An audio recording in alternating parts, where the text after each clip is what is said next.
What's up, fight fans? This is Kurt DeVille with Counterpunch Boxing News, and I have some new news concerning Oscar Dela Hoya.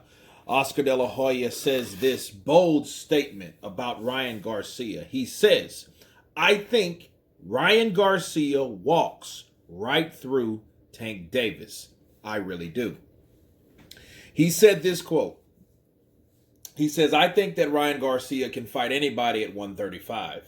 I think he can go up against Devin Haney. I love this. I love the Tank fight. I think Ryan Garcia walks through the Tank Davis. And if you were to ask me like 3 years ago, I would have been kind of maybe like questioning it. But now that Ryan Garcia is the fighter who's improving, the fighter who is growing, the fighter that's setting stronger and faster, that's getting stronger and faster, I think Ryan Garcia walks through Tank. I really do. Garcia, now he's 20-0, 17 by KO, no losses, no draws, perfect record, and we have Tank Davis at 24 wins, no losses, no draws, with 23 by knockout. Okay. Now, Oscar Dela Hoya, me counterpunching this statement that he made. And it is a bold statement, okay?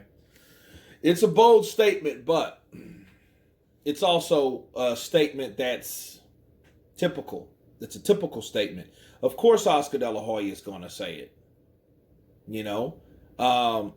but it does kind of surprise me, though, coming from the Golden Boy, because Ryan felt disrespected because he felt that Oscar Dela Hoya wasn't getting him the type of money he needed, the type of fights that he desired, the type of opportunity that he felt he needed to be, or to show people that he was number one or the best in the weight division. Okay.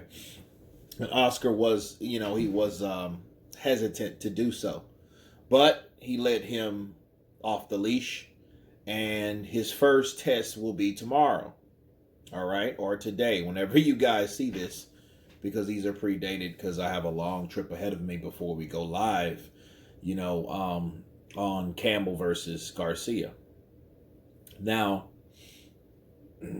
does he walk through Tank, right? It cuts like this. If you look at a fight between Tank Davis and Ryan Garcia has the height, the reach, the speed. I think he's faster than Tank. But Tank's no slowpoke and Tank's no slouch. Here's the problem, okay? Does he have the skills, or should I say, does he have the tools to beat Tank Davis? Of course he did. He does. Ryan Garcia has he has the left hook.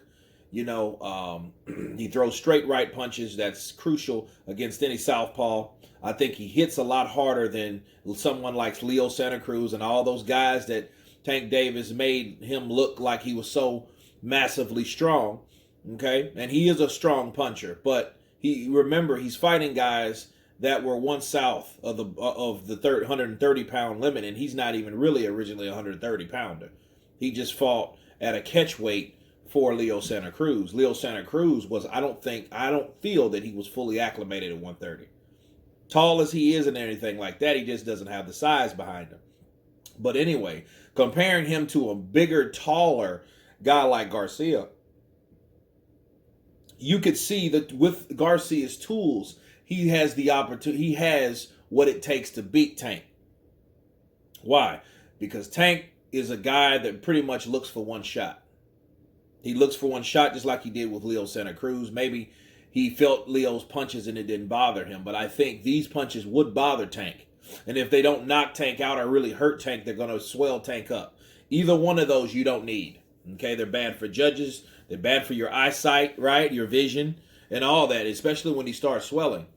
If Ryan can touch him from a distance, he probably could. But as far as walkthrough, I don't know about walkthrough. I have to see Ryan knock out someone worthwhile. Okay? But here's the dangerous thing about Tank Davis. Tank Davis is the kind of cat, he is looking for one punch. He does believe in his power. You know, look what happened when he did catch Leo Santa Cruz. He put him down. And then we'll also, you know, you can also know in that fight, will Garcia be able to take a punch from Tank Davis? Tank Davis? Look, he hits like a tank. A lot of people already compare him to Mike Tyson, right? So, yes, he has that type of reputation for knocking people out. He can punch. Okay? But then look at who he fought. He fought Yorioki Gamboa.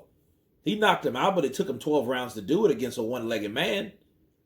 Okay, so, you know, how big is his power, or good is his power at 135? Sure, at 130, he's knocking guys out, the featherweights and all that down there.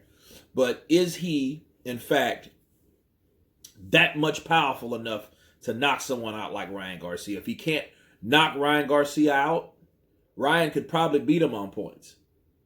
Especially if Tank Davis gets one-dimensional and looking for the left uppercut or the straight left.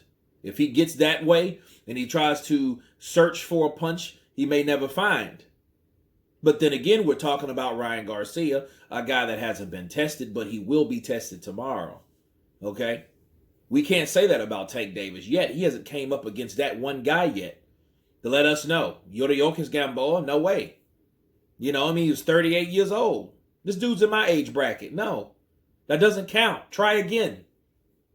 So, him walking through Tank, though, I think part of it is Delahoya trying to sell his fighter like he's supposed to. I think now what's happening since Canelo has left Delahoya now has time and humble himself to realize, hey, I still have fighters in my stable that I need to promote the right way. And I think this is a way of him doing so. This is what I think. Because him saying he'll just walk through Tank Davis out of the blue, I don't know. Because see, what fights have got Ryan Garcia to... What fights made him comfortable enough to put him in there or to say that about Tank Davis? That's the question you ask yourself. Right? I know I would get it out. But anyway, you guys tell me what you think about Oscar Dela Hoya saying that Ryan Garcia would walk through Devonte Tank Davis. Leave your comments below. Please subscribe. And you guys been Counterpunch. Peace.